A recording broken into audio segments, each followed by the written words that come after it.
going on, Jerome's? Unfortunately, we're talking about the offseason a little bit earlier than we would have liked to, but the Vikings, they got a lot of cash. They got a lot of cash to spend in free agency, estimated $72 million in cap space. Now, obviously, the Vikings can go big game hunting, and Kwesi brought in perhaps the greatest free agent class in NFL history last offseason. This year could be even better. One time, just spend on the offensive line. I do not care. You have the money because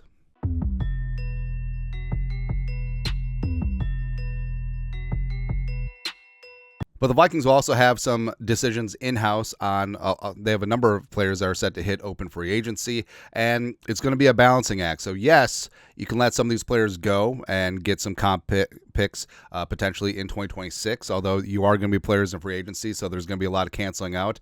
But also, I mean, cap space, how much do you dedicate to players coming back? How much do you go out and get that offensive line and other free agents?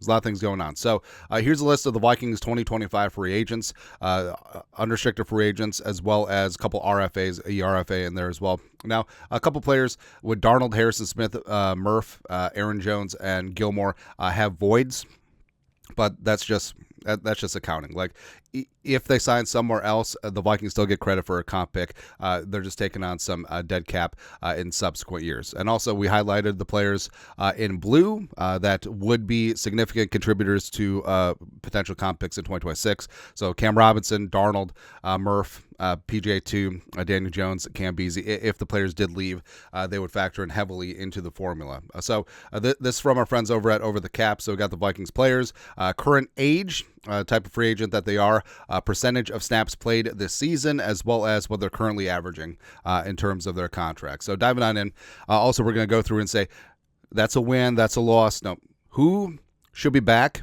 who should not be back, and maybe, given the circumstance. So first to Cam Robinson and Sam Darnold, no to both. Where a lot has changed in 16 days. And, I mean, Darnold, after the Packers game, it was up in the air. Do you bring him back? Do you not? Is it JJ's team? But that is how nuclear terrible Darnold was the last two games, right? And you could blame the offensive line. You can blame Kevin Connell as well. It falls on Darnold.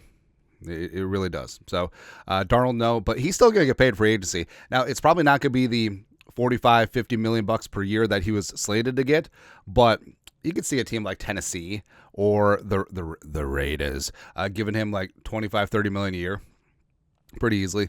Cam Robinson is going to get paid somewhere in free agency. He was brought in to be a stopgap as after the Vikings lost Darisaw. I thought it was a good move by Kwesi, but Robinson played well except for the last two games. He gave up 21 pressures and 2 sacks against the Lions and the Rams, which is not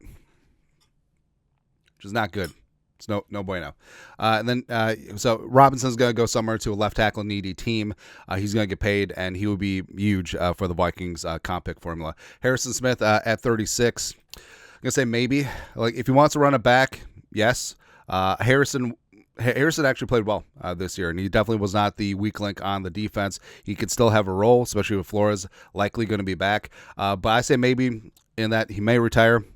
Ideally, it would be at a lower price point, but we'll see.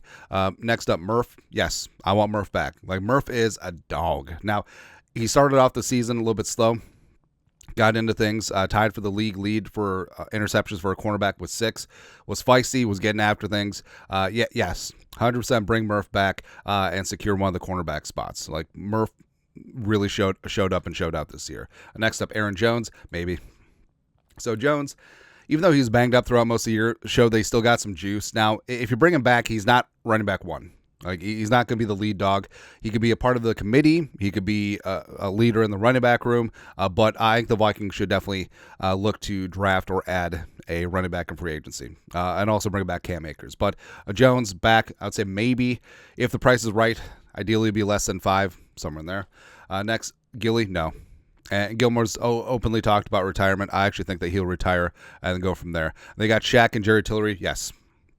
Both yes. So Shaq, I still think has some good tread left on the tires. And ideally at a lower price point, Jerry Tillery, absolutely would love to have him back. I think that he's been an underrated part of the Vikings run defense this season. Dalton Reisner, no. So, yes, We've sung the praises of Reisner. Come on up for the Reisner. All that stuff. Last 2 years, not this time. No, don't run it back for a third season. No, I think the Vikings can certainly do a lot better in free agency. Hey, can we get Trey Smith to take the right guard spot, please? Baby, please. Baby, please. I think I got Bullard along the defensive line. Another veteran who's done great there. So I would bring Tillery and Bullard back as your early down 4-tech, 5-techs in there. Ideally, again, the price is going to be low. You could probably have both of them for around 4.5. And it's value guys like that do bolster the roster. So I would definitely move to bring them back. Powell, Kevin O'Connell loves Powell. I don't mind him as a punt returner. I don't mind him as a wide receiver 4 or 5.